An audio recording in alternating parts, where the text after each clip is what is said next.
Breaking news ಬರ್ತಾ ಇದೆ, ಬನ್ನಿ ನೋಡೋಣ.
ಆತನ ಯೂಟ್ಯೂಬ್ ಸೇರಿದಂತೆ ಸಾಮಾಜಿಕ ಜಾಲತಾಣವನ್ನ ಬಳಸಿಕೊಂಡು ಸರ್ಕಾರದ ಮಂತ್ರಿಗಳ ವಿರುದ್ಧ ಅವಾಚ್ಯ ಶಬ್ದವನ್ನ ಬಳಕೆ ಮಾಡಿ ನಿಂದಿಸಿ ವಿಡಿಯೋವನ್ನ ಮಾಡಿದ್ದಾನೆ.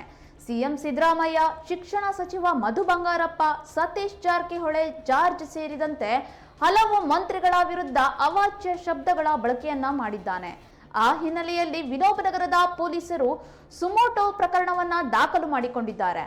ಸಮಾಜದಲ್ಲಿ ಶಾಂತಿಯನ್ನ ಕದಡುವ ಉದ್ದೇಶ ಹೊಂದಿದ ಆರೋಪವನ್ನ ಮಾಡಲಾಗಿದ್ದು, ವಿನೋಬನಗರ ಠಾಣೆಯಲ್ಲಿ ಎಫ್ಐಆರ್ ದಾಖಲಾಗಿದೆ.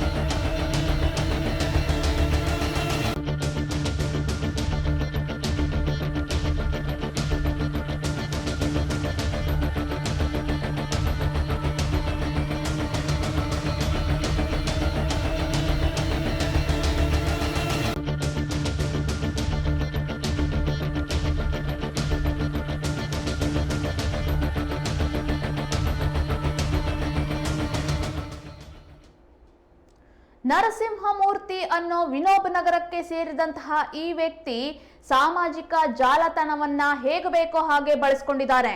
ಯೂಟ್ಯೂಬ್ ಸೇರಿದಂತೆ ಸಾಮಾಜಿಕ ಜಾಲತಾಣಗಳನ್ನ ಬಳಸಿಕೊಂಡು ಸರ್ಕಾರದ ಮಂತ್ರಿಗಳ ವಿರುದ್ಧ ಅವಾಚ್ಯ ಶಬ್ದಗಳನ್ನ ಬಳಕೆ ಮಾಡಿದ್ದಾನೆ. ಸಾಮಾಜಿಕ ಜಾಲತಾಣ ಇದೆ ಅಂತಂದೇಳಿ ಹೇಗೆ ಬೇಕೋ ಹಾಗೆ ತನಗ್ ಬೇಕಾದಂಗೆ ಬಳಸ್ಕೊಂಡ್ರೆ ಸುಮೋಟೋ ಪ್ರಕರಣ ದಾಖಲಾಗುತ್ತೆ. ಹಾಗೇನೆ ಸಿಎಂ ಸಿದ್ದರಾಮಯ್ಯ, ಶಿಕ್ಷಣ ಸಚಿವರಾದಂತಹ ಮಧು ಬಂಗಾರಪ್ಪ, ಸತೀಶ್ ಜಾರಕಿಹೊಳಿ, ಜಾರ್ಜ್ ಸೇರಿದಂತೆ ಹಲವು ಮಂತ್ರಿಗಳ ವಿರುದ್ಧ ಅವಾಚ್ಯ ಶಬ್ದಗಳನ್ನ ಈತ ಸಾಮಾಜಿಕ ಜಾಲತಾಣಗಳಲ್ಲಿ ಬಳಕೆಯನ್ನ ಮಾಡಿದ್ದಾನೆ. ಈ ಹಿನ್ನೆಲೆಯಲ್ಲಿ ವಿನೋಬನಗರದ ಪೊಲೀಸರು ಸುಮೋಟೋ ಪ್ರಕರಣವನ್ನ ದಾಖಲಿಸಿಕೊಂಡಿದ್ದಾರೆ. ಸಮಾಜದಲ್ಲಿ ಶಾಂತಿ ಕದಡುವ ಉದ್ದೇಶವನ್ನ ಹೊಂದಿದ ಆರೋಪವನ್ನ ಈತನ ಮೇಲೆ ಹಾಕಲಾಗಿದೆ. ವಿನೋಬನಗರದ ಠಾಣೆಯಲ್ಲಿ ಈತನ ಮೇಲೆ ಎಫ್ಐಆರ್ ಕೂಡ ದಾಖಲಾಗಿದೆ.